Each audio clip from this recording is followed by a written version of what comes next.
ምን ሆነ መሰላችሁ ከዛሬ 15 14 ዓመት በፊት የሆነ ታሪክ ነው ይሄና ኢትዮጵያ ያለው የዩኒቨርሲቲ መግቢያ ውጤት እንደመጣልኝ የተመደብኩበት ትምህርት ቤት መሄድ አልፈለኩም። የተመደብኩበት ዩኒቨርሲቲ መሄድ የፈለኩት የነበረው የሙዚቃ ትምህርት ለመማር ነበረ።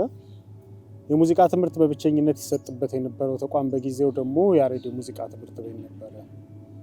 ያሬድ የሙዚቃ ትምህርት ቤት የሚገባው ደግሞ በውድድር ነበር። የዩኒቨርሲቲ መግቢያ ውጤት ያስፈልጋል። አዲስ አበባ ዩኒቨርሲቲ ስር ያለ ተቋም ስለሆነ ከ25 እስከ 30 ተማሪ ነበር በየአመቱ የሚቀበለው ያሬድ የሙዚቃ ትምህርት ቤት እና እዛ ለመማር እነዚህን ውድድሮች ማለፍ ያስፈልጋል። መጀመሪያ ላይ የሆነ ፈተና አለ። እሱን ያለፉ ሰዎች ይጣራሉ። ከዛ ሁለተኛ ዙር ደግሞ የአንድ ሳምንት ትምህርት ትማሩና ክራሽ ኮርስ የሚባል ያንን ክራሽ ኮርስ ያለፉ ሰዎች ናቸው ያንን ትምህርት መቀጠል የሚችሉት እና በጊዜው እኔ ክፍለ ሀገር ልጅ ነኝ። ተወልጄ ያደግኩት ክፍለ ሀገር ነው። አዲስ አበባ ሄጄ ይህንን ፈተና ለመፈተን ደግሞ ቢያንስ አንድ ሳምንት የማርፍበት ሰው ያስፈልገኝ ነበር እና አንድ የቅርብ ሰው ዘመድ ደውዬ ሰኞ መጥቼ እንደዚህ አይነት ትምህርት ለመማር አስቤ ነበረ እና የሚቻል ከሆነ አንተ ጋር አንድ 3 ቀን ባርፍ ይመቻሃል ስለው፣ ኧረ ምንም ችግር የለም ሰኞ ናና ትምህርትን ተምረህ ስትጨርስ 12 ሰዓት ትምህርቱ ሲያልቅ አንተም እኔም ከስራ ስወጣ እንዲህ የሚባል ቦታ እንደዚህ የሚባል ታክሲ ይዘህ ደውልልኝ መጥቼ ወስድሃለሁ አለኝ። እሺ አልኩ። ሰኞ መጣሁ። ትምህርት ቤት ሄድኩ። ትምህርቴን ተማርኩ። የመጀመሪያ ቀን ክራሽ ኮርስ 12 ሰዓት ሲል የተባለው ቦታ የተባለውን ታክሲ ይዤ ሄድኩና ደወልኩለት። ስልክ ስደውልለት አያነሳም፣ ስደውል አያነሳም እና 83 ጊዜ ደውዬለት አላነሳም። የሚያስቅ ሊሆን ይችላል 83 ስል፣ ግን ለኔ የማይረሳ ቁጥር ነው። ማታ 3 ሰዓት ሆነ። እስከ ማታ 3 ሰዓት ድረስ በጣም በተደጋጋሚ ደውዬለት አንዱንም ስልክ አላነሳልኝ። በመጨረሻ ተስፋ ቆረጥኩኝ። መደወሌን ተውኩትና የጎዳና ህይወት የሚባለውን በትንሹም ቢሆን ጫፉን አየሁት በዛ ጊዜ።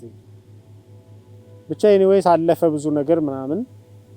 ትምህርቴንም ተማርኩኝ፣ ፈተናውም ታለፈ። ያሬድ ሙዚቃ ትምህርት ቤት ተማሪ ሆንኩ። ተምሬ አሁን ያለሁበት ቦታ ደረስኩና ብቻ ይሄን ሁሉ ማወራላችሁ የሆነ የጀግና ታሪክ ወይ ሄሮ ስቶሪ ምናምን የሚባለው ላመጣላችሁ አይደለም። አሁን ላይ ምን ያለው መሰላችሁ፣ በየቦታው ሰዎች የችግር ጫፍ ላይ ነው ያሉት፣ የችግር አፋፍ ላይ በጣም ብዙ ሰዎች ኢትዮጵያ ውስጥ እንደዚህ ደረሰብኝ፣ እንደዚህ ሆንኩኝ፣ እንደዚህ ታመምኩ እናውቀዋለን። አይ ቲንክ ሁላችንም የጋራ ሀገር ነችና በየጎረቤታችን በየዙሪያችን እንዲህ አይነት ነገር አይ ቲንክ ደርሶናል ብዬ አስባለሁ እያንዳንዳችን ጋር።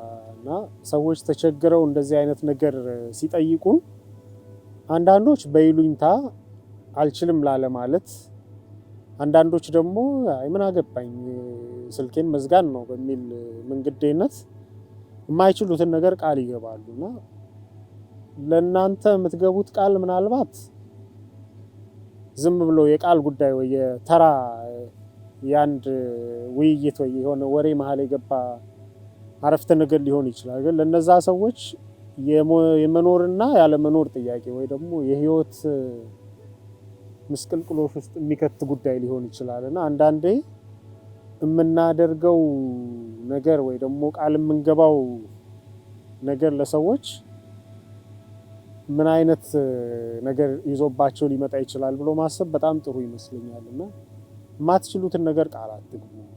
የማትችሉ ከሆነ ሰዎች ሲጠይቋችሁ አልችልም፣ ሰው ይሄንን ላደርግልህ አልችልም፣ ይሄንን የማድረግ አቅሙ የለኝም ብሎ መናገር ምንም ክፋት የለውም።